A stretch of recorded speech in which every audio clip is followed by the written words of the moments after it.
in 3, in 2. Just stop. Hey fam, welcome to this week's video, and actually today we've got something a little bit different for you. We do What have we got for them, babes?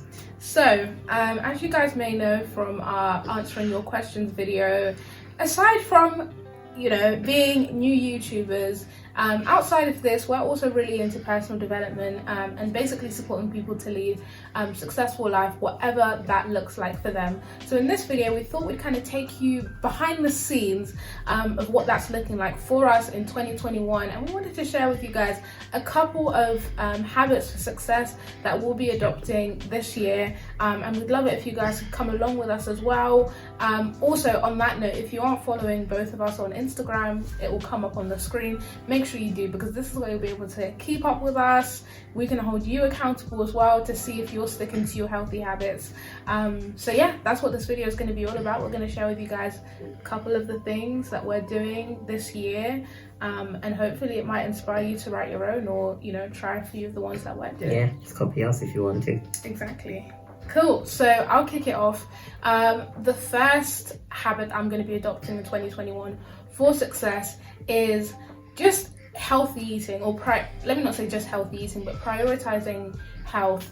And I know this seems like such a cliche one, especially for the new year, like, I want to get snatched, all of that. Everyone wants that. But I think I've realized for me, when I feel good within my body, everything else kind of shifts and becomes easier. And for me, what I'm really prioritizing is just not just like eating less or whatever, trying to lose weight, which is one of my goals, trying to get snatched, honey. But it's really like eating full nutrition, and living full nutrition. Like, I got an exercise bike as well, just to make sure I'm moving. And for me, like, the endorphins are mega. Like, honestly, do it, you'll feel better for it. And in the UK, we're still in lockdown, so I thought, okay, what can I actually do that's going to let me move but doesn't feel too taxing? I'm not an outside runner person. If it's cold and raining, you won't catch me out there, okay? Next question. See ya. So I was like, okay, let me get an exercise bike, and that's been working really well for me, as well as just meal prep. Like, I think if you want to adopt a habit, you have to make it easy for yourself to do, and for me, like, having food that's delicious and healthy already in the cupboard makes it so much easier to make a good choice, rather than, oh my gosh, it's 9 p.m, I'm hungry, let's just order in. So I think I'll show you in this video a bit of my meal prep and what that looks like. But yeah, that's my first habit. Cool. And so for me, one of the big things that I'm trying to embed is a habit around journaling. So actually, let me just give you a little bit of insight. So typically when I get up, one thing that I do first thing in the morning, I have to brush my teeth. Like, the first thing that I do in the morning, and for me, I think that's become, yes, it's important to brush your teeth, because you don't want to be that guy like, hey, how you doing, little mama? Let me whisper. and have not the best breath. But for me, like, brushing my teeth first thing in the morning is almost like it's like a cue for me. Yeah, it's like, okay, well, and now I know I can't go back to bed after brushing my teeth. So that's like and I think everyone can implement something like this, some kind of cue, because it is very easy to kind of stay lethargic and feel like you want to go back to bed. For some people it's a shower, for some people it's a hot drink, but for me it's like brushing my teeth. Okay, cool. And then so after that, so now I brush my teeth, so I know my day has officially started. The next thing after that is, I want to, I guess, dive into my morning routine. And this is where the journaling comes in. This is where the writing comes in. And to be honest, I have been talking a lot about doing journaling or doing some kind of writing practice, because I know, like, what a healthy habit it is in terms of just helping you process things and just even discover some of the things that you might be subconsciously worrying about, thinking about, feeling, but you don't really know how to put them into words. And so it's been something I've talked about for a while, but honestly something that I've only been doing consistently for a couple of months actually. And so what does it involve for me? It's literally, I realized the biggest thing that stopped me starting in the past was just the fear of like opening up this brand new and having journal, like pages. yeah, and I've got this like all these blank pages looking at me, and I just don't know what to write. Yeah. And I don't know, maybe you can relate. Maybe you're an overthinker as well. So I think the hack that I used to help me get started was I take my phone and I will set a timer for 5 minutes. Yeah, so just a countdown for 5 minutes. And in that 5 minutes, I'm not putting myself under pressure to write, a whole page or even half a page. It's just whatever I can get down on paper in 5 minutes, then that is it. Yeah. I've done my journaling. And sometimes initially it was just a few lines. But nowadays, like, I'm always like rushing, like towards the end, I'm like, oh my God, I'm going to run out of time. And I can literally typically squeeze out a whole page of journaling in one 5-minute session. Honestly, and I think writing is such a... I love writing, but it is one of those things that can be so much resistance to. So doing something like saying, okay, instead of like, having to write 10 pages about my whole day, was just minimizing the barrier to entry, if you want to call it that. So if it's just putting a 5-minute timer, I also journal, but I have like a 5-minute journal, which is literally 5 minutes. I'll show you guys like a page of it, but it just allows me in 5 minutes to write a few things that I'm grateful for, focus for the day, and an affirmation. And just, I think writing, it's so cathartic as well, like physically writing, and allows you to process stuff. So I love that too. Yeah, and there's different ways to do it. Like you say, yours is a guided journal, so it's got some, I guess, prompts for the journaling, and mine is sort of like free journaling. So it's just whatever comes up. Sometimes I discover things that I was worrying about that I didn't even realize I was worrying about. Yeah. Because it kind of forces you to just tap into your subconscious. Yeah. In a way that is very hard to do when you're just sitting there staring at a blank wall. And it's just in your head. Yeah. Definitely. So that's my big thing that I'm trying to carry on as a practice this year. I love that. For me, we're going to the third success habit now, is prioritizing self-care. And this is something that I thought I did anyway. Like, if you know me and you follow me on Instagram, on a Friday night at 7 p.m, I will be in my bath, with music playing and candles.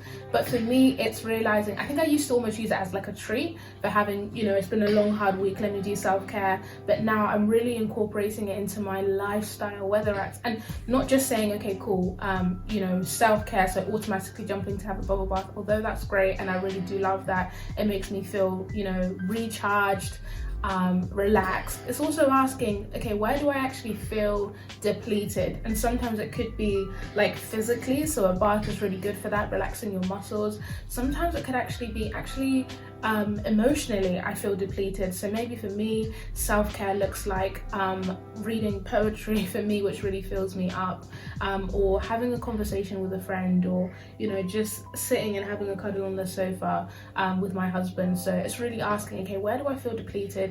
And then giving yourself self-care, and not making self-care an emergency thing of, oh my gosh, I'm completely run down and I need a month away from my desk. It's like, incorporate little bits, even when you don't feel like it. How self-care. So for me, middle of the week, I'll make sure I do, my face mask, like take extra care on my natural hair, have my bath, but really prioritizing self-care. And I think I've been trying to, encourage Winston to do the same thing. It may not be, a bubble bath or whatever for him, but sometimes it is. He does love his baths, actually, in the morning. Oh my gosh, I'm not even kidding you guys, a full hour, like he'll be in the bath, like in the morning. So yeah, you gotta look after yourself. It's true, we do love a man who looks after himself. That was the one, self-care. Yeah, and I think on the self-care, just quickly, I think it's been a bit of a mindset shift for me, because I think I was so, like you said, self-care as like an emergency thing. Yeah. Like, oh my God, I'm so burnt out, I'm so overwhelmed, let me do a little bit of self-care. Holiday to go. Yeah, book a holiday. And actually, even on the holiday point, I think obviously everything is shut at the moment in the UK, but one thing that we try to do is have one long weekend every month where we try to get away, and it doesn't even have to be somewhere far or expensive, but it's just for that change of scenery, and that becomes again an additional piece to our self-care routine. So I really like that, and definitely encourage you to just make that a regular practice. Definitely. Like, I think it's just switching off, and one thing I'm a big believer in is lifestyle design, like not waiting to live a certain way, but asking, okay, like, what's your ultimate lifestyle? And for us, it is having a good balance between working and also enjoying and rest and relaxation. So we find ways to do that now, even if it's not a big holiday. Maybe it's just going away to a nice hotel and having a spa weekend. Yeah, definitely. And I guess we're on the fourth tip now. So for me, the fourth tip that I'm going to share is, I guess it's around feeding your mind. And actually maybe a good place to start is with my long bath. So when I have my very long bath in the morning, hey, that's just my self-care, I guess. I can literally have my shower, do all of my skincare, clean the kitchen, have my coffee, and he'll still be in the bath. Yeah. But I'm not just bathing in there, so like I'm using the time to also feed my mind. So one thing that I really like to do in that process is I'll normally either be listening to a podcast. So there's a bunch of podcasts which I really like to listen to. Steve Bartlett's got a really good one. I like the High Performance podcast. I like my own podcast. Podcast is stuff, like, honestly. And actually on that, like, even, with podcasting, and this might kind of relate back to point number 2 about journaling. Ever since I started doing the podcast 2 months ago, I found it like such a good way to, again, process my own thoughts. Even lessons, because sometimes you can be learning so much, but because you have no way of kind of processing it. Because you end up discovering those teachable moments. In your own life. And then, the best way to embed something or to learn something is to teach it. And so as I'm sharing it and as I'm teaching it in the podcast, then that really, really helps me as well reinforce that. And anyway, like, for me, feeding the mind is a huge part. And then the other thing that I do in addition to podcasts, I listen to Audible a lot.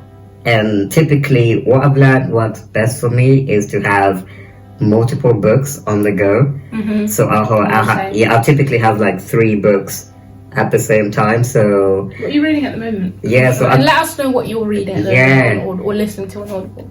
So at the moment I'm listening to The Believer's Authority by Andrew Womack. Really good book. I'm listening to Michelle Obama's autobiography, The Becoming. And then I'm also listening to completely different, but Roy Keane's autobiography, who's like a former Manchester United footballer, like really hard man, like this Irishman who used to kick people on the field. So I've got all of those 3 things, like I'm consuming them, at the same time. And the reason why I like to do that is I feel like it sparks creativity for me when I don't get you too familiar with a piece of content, because what I found is you can kind of start listening to like one book, and after a while it almost becomes routine. It becomes almost something that I could play in the background and not even notice. But as I'm switching it up, it's kind of like, it's almost like it's activating different parts of my brain with each different type of content. So feeding my mind is a huge part, and because it happens in the bath, it means that it's happening pretty early in the day for me. So I'm kind of starting that as one of the ways of grounding myself. I love that. And I think, again, on that, do whatever works for you. I know a lot of people set themselves a goal, okay, I'm going to read 2 books a month. If that works for you, brilliant. I think reading's a great way, but maybe if you find that you don't have a lot of time, you have kids, or you're working a demanding job, or you just don't enjoy the process of sitting down and reading, listening to a podcast like Born to Win or the 20-something Coach could be a great way to actually incorporate more learning into your life. And I think if you're in business here, we're both kind of full-time in our own businesses, it's so important as you're pouring out into the world and like creating new things is to fill yourself back up. Like, never let the rate of your production and your creation exceed the rate of you're filling up and you're actually learning. So I think that's really, really important. So I love that, babe. Thank you. Amazing. So our final tip, our fifth success habit that we're going to be adopting in 2021, probably the best till last and the one that's most important and integral to both of us, is devotion, spending time in the presence of God, and filling ourselves up. So for me, what this has really looked like is I'm a Christian, so it's always kind of been something that's important, but really key this year for me has not only kind of been skimming through the Bible. I wrote an email to my email list talking about the difference between kind of skimming and really studying, and for me, one thing has been studying the word like every day. So getting out a page, I often use my laptop because it allows me to kind of look at different translations and stuff, but just studying the word, like, it allows me to be filled up in a way that I don't really get filled up when I'm kind of skimming. And everyone's at different stages in their walk, so if you kind of maybe haven't read your Bible in a while, or like honestly, like, start off with listening to the Bible or just reading a Psalms. But for me, for where I'm at, like, studying fills me up, like, asking, hey, what does that actually mean, when the Bible says this, or why does this happen in the Bible, and really diving deep early in the day it's a massive thing for me. I learned so many applicable tools for marriage, for my business, for relationships, so many things. So time with God, but particularly really focusing on studying the word. And I know it's been big for you as well. Mm-hmm. Yeah, it has. And I think what I've learned as well is to give myself permission to let that time with God be what it needs to be for a particular day. So there are days when, so typically for me that will comprise of listening to some kind of music, like worship music, praise and worship, and then the other component will be like diving into scripture. But there are days when I feel like I just want to listen to praise and worship, or like I want to use like my half an hour, my 45 minutes, mostly just to be in I guess in worship of God. And there are other times when I feel like I call it chasing rabbits, in the Bible. And I think I kind of discovered that when, I think it was 2 years ago, I read the Bible cover to cover, using a plan, which was I can't remember what the plan is, but I'll try and find the link. And Bible in a Year, and that was really cool. Nikki Gumbel, that's what I was trying to think of. And that was really good because I guess previous to that, when I thought about reading the Bible cover to cover, I literally thought about it cover to cover. So you start at Genesis and you finish at Revelation. But the way he kind of pieced together that plan, it allowed you to kind of connect the dots between things that were happening in the Old Testament with stuff that is happening in the New Testament, and then see how it's all interlinked, right? And so nowadays, when I'm reading the Bible, I do try to find those correlations, which is what I'm referring to as chasing the rabbits, and seeing, okay, so that was spoken about in the book of Daniel. So what does it mean, in the New Testament, and things like that. So that's been one of the ways. But honestly, the biggest thing I would say is just to give yourself permission for that time to be what it needs to be. I love that. Really good. So guys, those are our 5 habits for success that we're going to be adopting in 2021. We would love to find out from you in the comments. Is there anything that you're actually doing? And we do try and respond to the comments, maybe not like on the day, but we love kind of talking to you guys. We're so appreciative of the support so far. I think we've got 8,000 subscribers, probably more by the time this comes out, and we don't take it for granted. Like, each and every one of you who's decided to subscribe and be part of our journey, like, we love you. We wish we could give you like a massive virtual hug. And I'm just so like blown away as well by how international the audience is. And we've had messages from pretty much every continent. Haiti, Ghana, a lot of people in the US, a lot of people in Africa. So it's I guess we're really humbled, because the channel it's not even, I think we're about 6 months old as a channel, and we've only been putting stuff out consistently in the last few weeks. So to have that much reach and hopefully be able to have an impact on you guys is really humbling for us. So do keep dropping in the comments what you want to have more of when it comes to our discussions. Definitely. We love you guys. Please do subscribe if you enjoyed this video, and give it a thumbs up if you enjoy this type of content, because we love kind of sharing what we're doing with you guys.